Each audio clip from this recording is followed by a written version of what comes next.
The vast expanse of Nevada's Badlands stretches endlessly to the horizon. Hidden within these mountain strongholds are some of America's deepest and darkest secrets. Secret aircraft and the other legends of Area 51. Among these sandstone canyons today, there's a new glimmer of truth. Shrouded in mystery, it's a story that demands to be told. These are the witnesses of one of America's most unusual UFO encounters in history. Navy veterans and a band of brothers that want you to know that what they witnessed is real. This is their story. Petty Officer Jason Turner served aboard the USS Princeton in 2004. His personal conviction for democracy and patriotism guides him in his search for the truth. This is an actual event that happened, and I witnessed it. Aviation tech Patrick Hughes, a USS Nimitz veteran, he speaks for his shipmates who choose to remain silent. I'm one of those who has to see to believe, and obviously I've seen the evidence of this, so it exists. Top Gun Air Intercept Controller Kevin Day and Fire Controlman Gary Voorhees, both from the Princeton, served together in the ship's Combat Information Center. They saw them first, whatever it is they are. They wanted to show themselves, whatever they were. I don't think they wanted anything really to do with us. They were literally breaking the laws of physics in my eyes.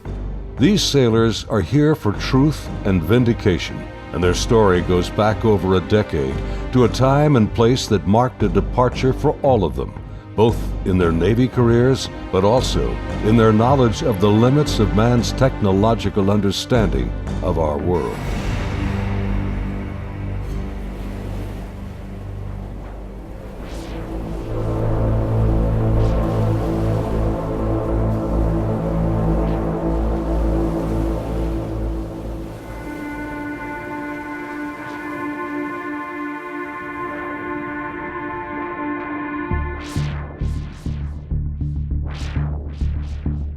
Looking out over the ocean toward the horizon, sun, sea, and sky form an endless vista, a never-ending cycle of tide, wind, and waves.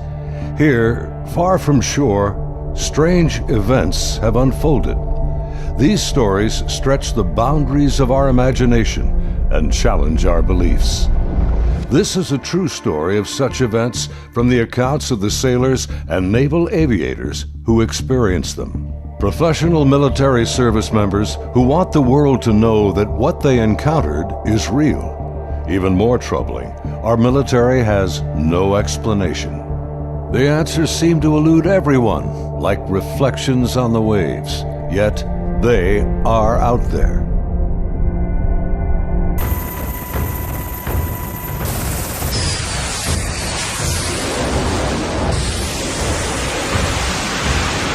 November 10th, 2004. 90 miles southwest of San Diego, California, in the Naval Operations Area, the Nimitz Carrier Strike Group and her complement of warships and the aircraft of Air Wing 11 are conducting a routine 2-week training exercise.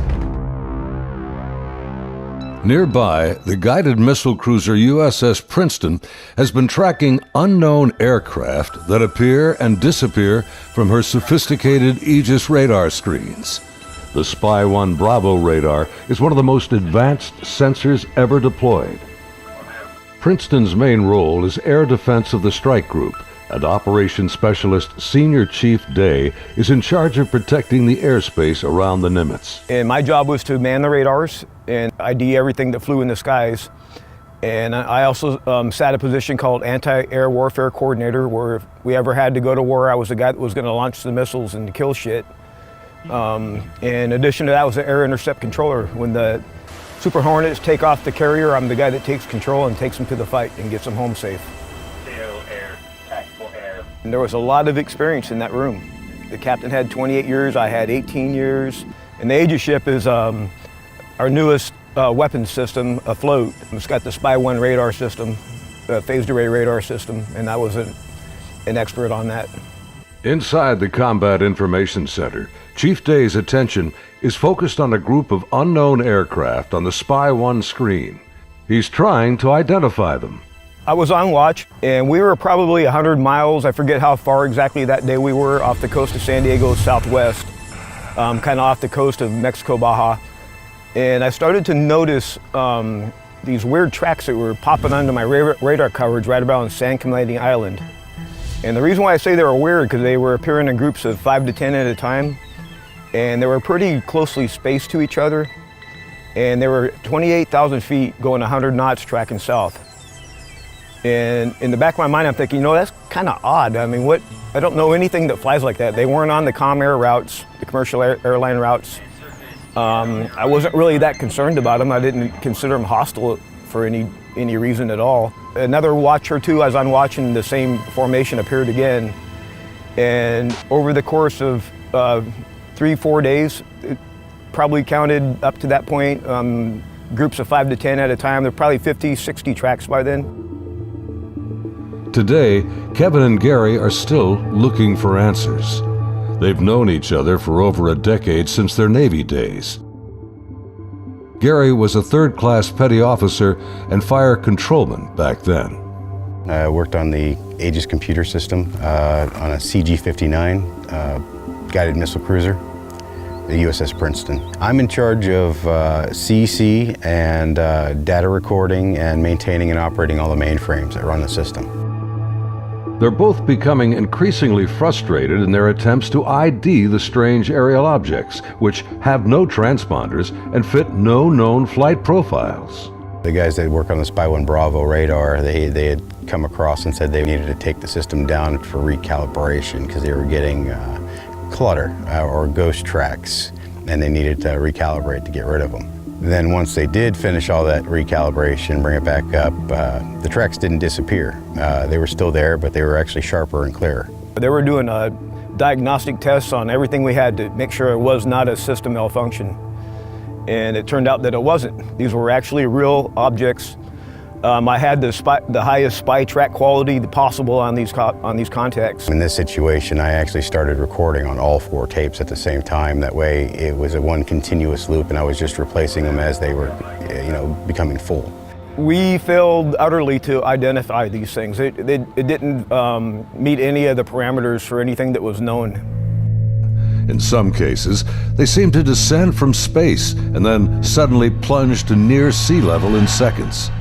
Coupled with the unidentified nature of the craft and lack of clearance, these extreme flight observations are very troubling to the crew assigned to protect the carrier group from aerial threats. Sunday, November 14th, morning. The Nimitz deck crew is busy launching FA-18F Super Hornets, helicopters, and E-2 Hawkeye early warning planes. The mission? Simulated air defense, or ADEX training over the Pacific. The winds are calm, the skies are clear, a near perfect day for flying.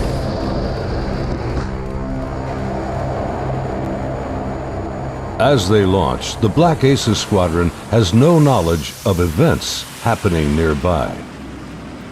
In the back of my mind, that's when I determined I was going to become concerned about these objects, is we were getting ready to launch a whole bunch of aircraft in that same piece of sky. Fast Eagle climbs out to 20,000 feet and heads to the cap station about 40 miles south of the carrier. The cap is a rendezvous point used to form up with the other airplanes. Just 25 miles separation. The commander of Fast Eagle has over a decade in the air wing. His wingman for the day is a new pilot, a young officer on her first carrier deployment. She's paired with a senior pilot, her backseat weapons system officer for the mission. He will manage navigation and the advanced radar and targeting pods on the aircraft.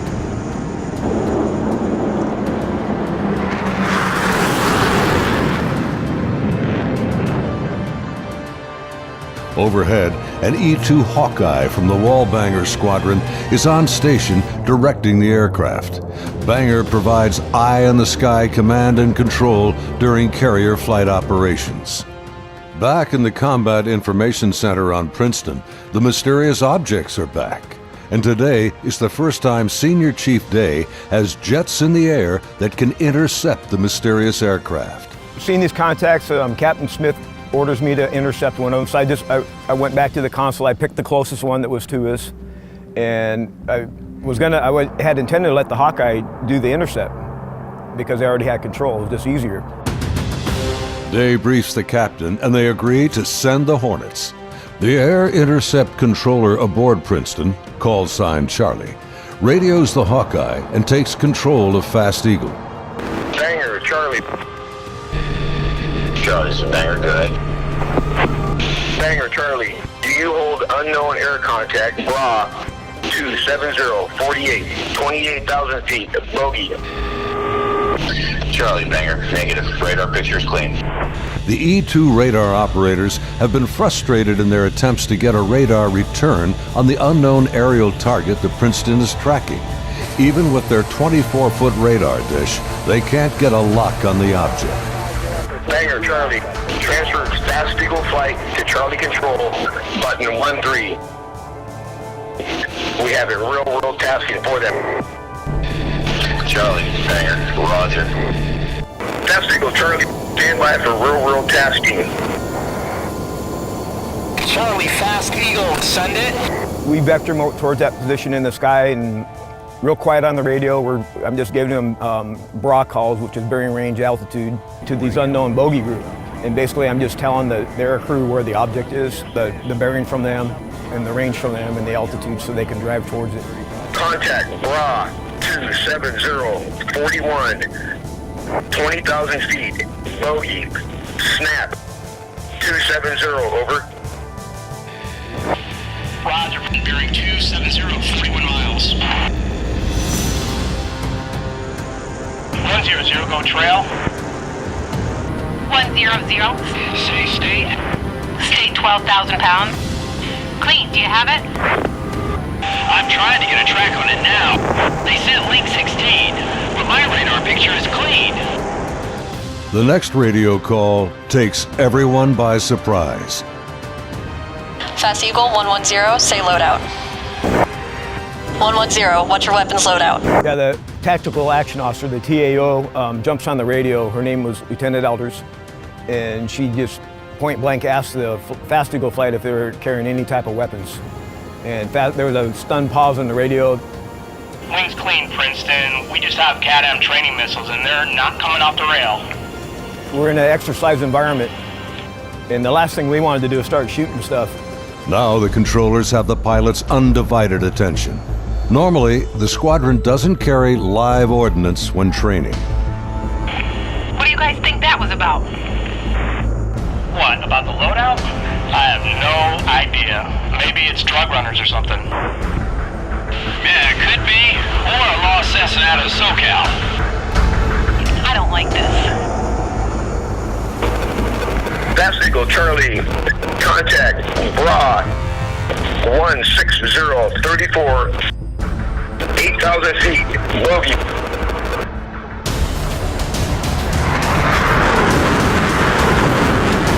Roger, 34 miles at 8,000.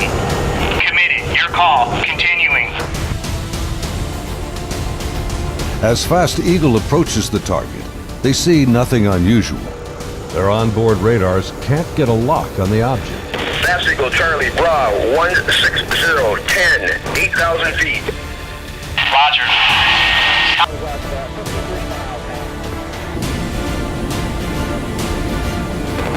Fast Eagle, Charlie, merge plot. Basically what the merge plot means on the radar, you got two objects in the same vertical piece of sky, so when I'm looking at the 2D display, it looks like a one radar blob now. Confirm the object appears stationary. I had it at 17.7. Showing, again, basically no airspeed on it. Hey, you guys seeing us? What is that?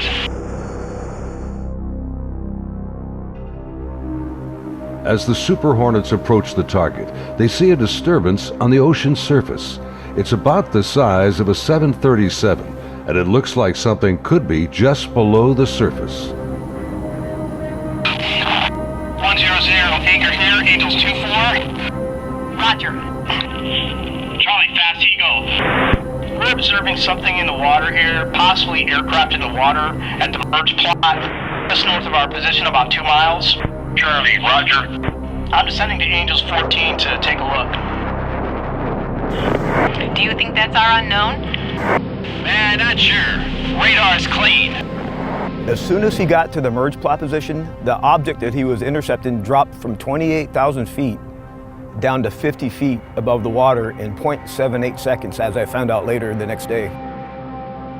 As the Super Hornets get closer to the ocean disturbance, he suddenly spots another craft above it, a much smaller white object with an oblong shape, hovering, then darting just above the waves.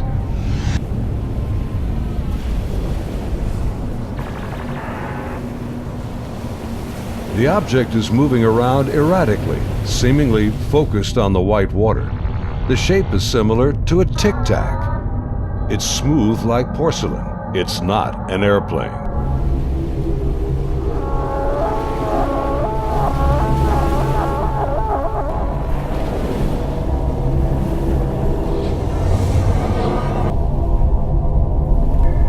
Suddenly, the object begins to rise into the air.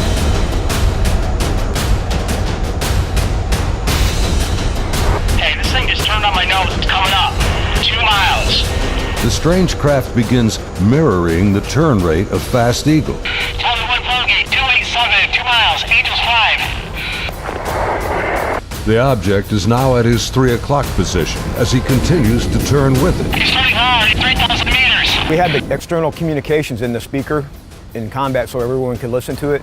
And the next thing I hear in the radio going, oh my God, I'm engaged, I'm engaged. 1,000 meters, he's southwest, Angels 8.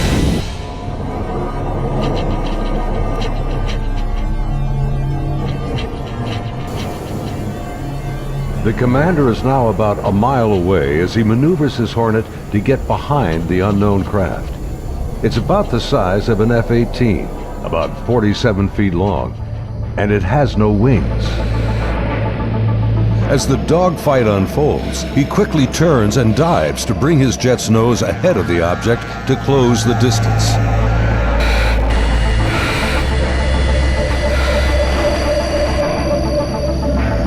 Holy f***. It jumped.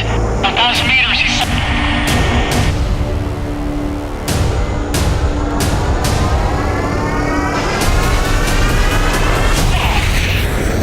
I lost it. Suddenly, the tic-tac rockets past. It's gone beyond the horizon in the blink of an eye. I saw it go 137. No tally. That didn't just happen. Say again. Fast Eagle Charlie, sir, you're not going to believe this, but the bogey group is now back at your cap station.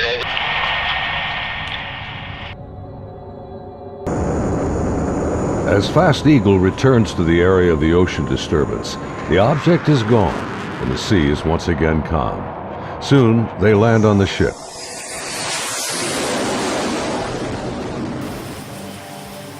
Back on board Banger, the flight crew has been listening to the radio transmissions from Fast Eagle. The crew has been tracking the intercepts on their advanced display systems called the CEC.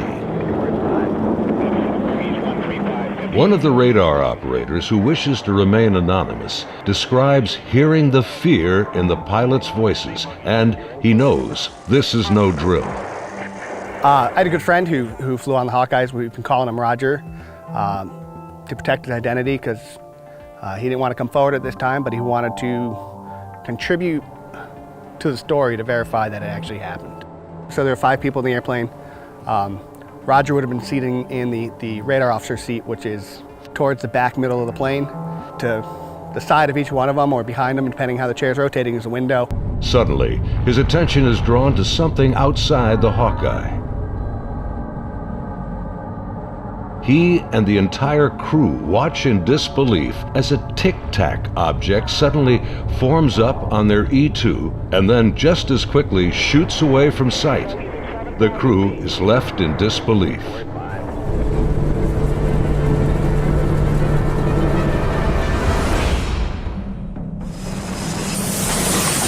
As Banger returns to the ship, the crew is shaken.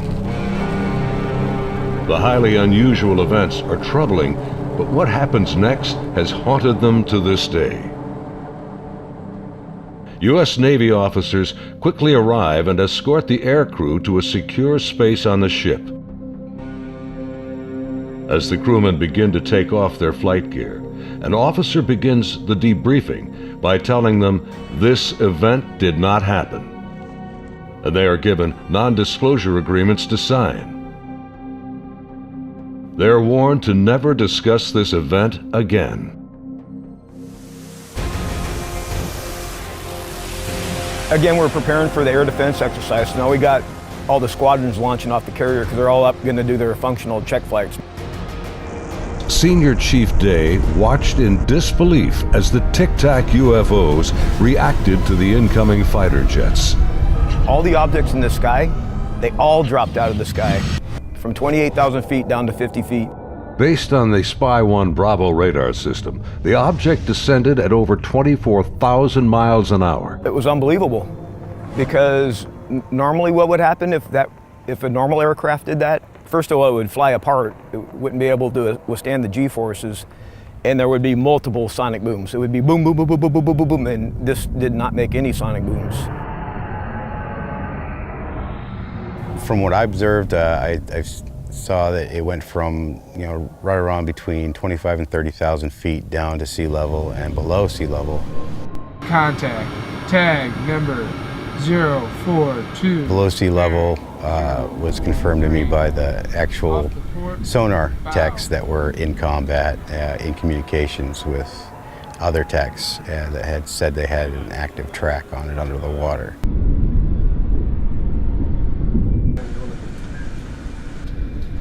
They're talking with their sonar guys on the sub that was with us, and I was told directly that it did go underwater. It went from being in the air to underwater. From what they were saying, it was going averaging about 500 knots under the water. So it did slow down when it hit the water, but it didn't affect it inertially. After the intercepts, both Kevin and Gary climbed up to the ship's bridge wing to get a better view of the objects through the binoculars. We'd go up to the bridge wing and look at them through the big eyes, which is heavily magnified binoculars that are out on the bridge wing of the ship. Even when I was off watch, I was usually up in combat anyway, and I was sitting at the console. I just picked the closest object to us, and I got the relative bearing from the ship, slave over to the relative bearing at about the right altitude, and saw this white light in the sky. The movements were smooth to erratic. They just moved from one point to another. It was always a very sharp and clean movement. It always felt like a constant speed, not like speeding up. Just it needed to go to that point, and it decided to do it at this speed. And then it would just go from nothing to the speed they were going to go, and then stop at the next point. Meanwhile, back on the Nimitz, aviation tech Patrick Hughes is working to secure the classified data recorders from the Hawkeye that encountered the Tic Tac. We pull out their hard drives. We call them RMCs. We call them bricks because they physically heavy like a brick. But they contain the software to run the airplane. And they also record a lot of the data that the aircrew sees during the flight. So we take the removable stuff, we take it out, we go downstairs, back to our shop. Patrick's job involves tracking the chain of custody of the hard drives. Then we open up the safe, put them in the safe. We've got tracking sheets so we know what RMCs are on what airplane. We know who signed them out, who put them in the airplane, who took them out of the airplane. As he gets ready to wrap up the mission, there's a knock on the door. Our commanding officer's there, two other guys in flight suits who I'm assuming were Air Force officers, because I'm pretty sure that's the insignia they had on. But they were not on the ship earlier. I did not see them come on the ship, so I'm not sure how they got there. But the skipper basically said, I need the bricks off the flight. We opened the safe, we put them in the bags. He took them, he took his two anonymous officers and left. The officers, with the classified hard drives in hand, soon board an HS-60 Seahawk helicopter and leave Nimitz.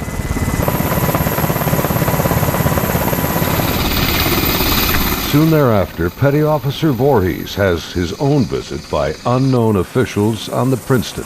Once they landed and everybody got off, then about maybe 20 minutes later, I got called in to have all my data recording tapes turned over.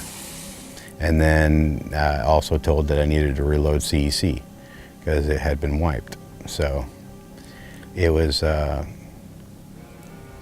I turned over all the tapes, and then they also said if there's any even blank tapes to erase anything else that's in the shop. Well, they were plainclothes people that came aboard on the helicopter. It was my chain of command that took control of the tapes from me. The helo left with them after that, so because we went right back to flight ops. The link between the Tic Tacs and these men is unknown.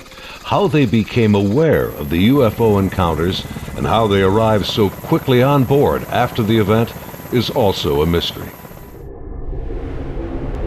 The video you are now watching is the actual gun camera FLIR footage of the Tic Tac taken by a later flight.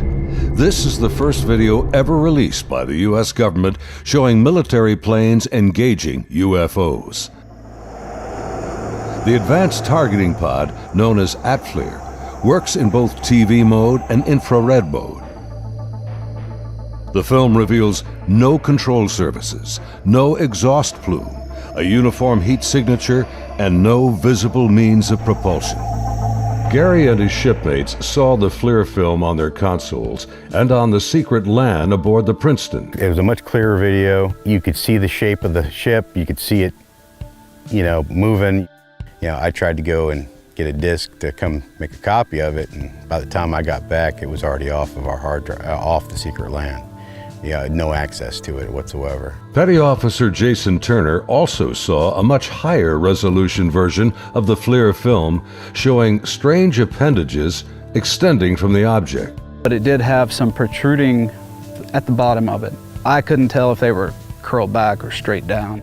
Jason says the video was approximately 10 minutes in length and much longer than the video that has been released. I saw this video playing and I'd ask him, is this what we're training, or what's part of this training that we're going through? And he said, no, this is real life.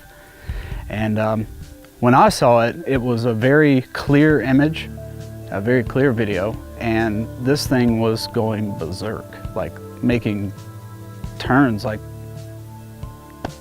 it's incredible. The amount of G-forces that it would put on a human that this thing was doing.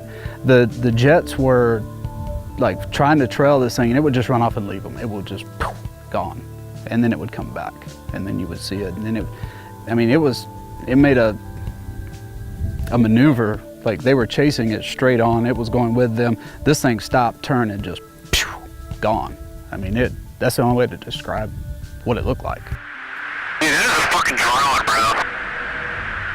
There's a whole fleet of them. Look on the ASA. My gosh. Just 11 years later, fighter jets from USS Roosevelt filmed this anomalous object in 2015. Well, if there's a look at this thing, it's rotating. Like the Nimitz encounter, they too were conducting routine training when fleets of UFOs were encountered by the pilots. The Nimitz Encounters remained cloaked secrecy for over 13 years. The first-hand testimony about UFO sightings is practically unheard of from military service members. Thanks to the brave and honest accounts of the sailors and naval aviators who have come forward to relate their experiences, and of the remarkable videos they filmed that day, the silence has been broken. I dealt with this all on my own for many, many years, and it was not a very pleasant journey to go through, because no one really believes you. But now things have changed, and anyone out there that's struggling with this and wants to reach out, there is now a group that you can reach out to and get help and support and vindication. It's honestly been a little relieving to be able to actually talk about it and how important that event really was, and not just keep blowing it off. There's people out here that really need to know and want to know, and you have the support of me and Kevin and my other shipmates that have come forward and decided to talk about it. My role is to describe the story and convince people that yes, this event really happened and these objects were really real, but what they are, I have no idea. It is something. I want to know what it is. That's the whole reason I chose to come forward to contribute to the story, because there is a story here, there is more information here. And the more of us that talk about it, the better chance of the full story coming together. And it's vindication for us that other people are looking into it, and you know, we finally tell our story and people listen. If you need to get a hold of us or would like to talk to any of us, Kevin, me, or any of the other guys that have come forward, there'll be an email address at the end of this video that you can contact them and they can get a hold of us. If you or someone you know has witnessed unknown objects from military ships or planes, please contact us at the address on your screen. You can remain anonymous. As we strive to understand these encounters and come to terms with what they mean, there's something far beyond the horizon and the limits of our comprehension waiting for all of us.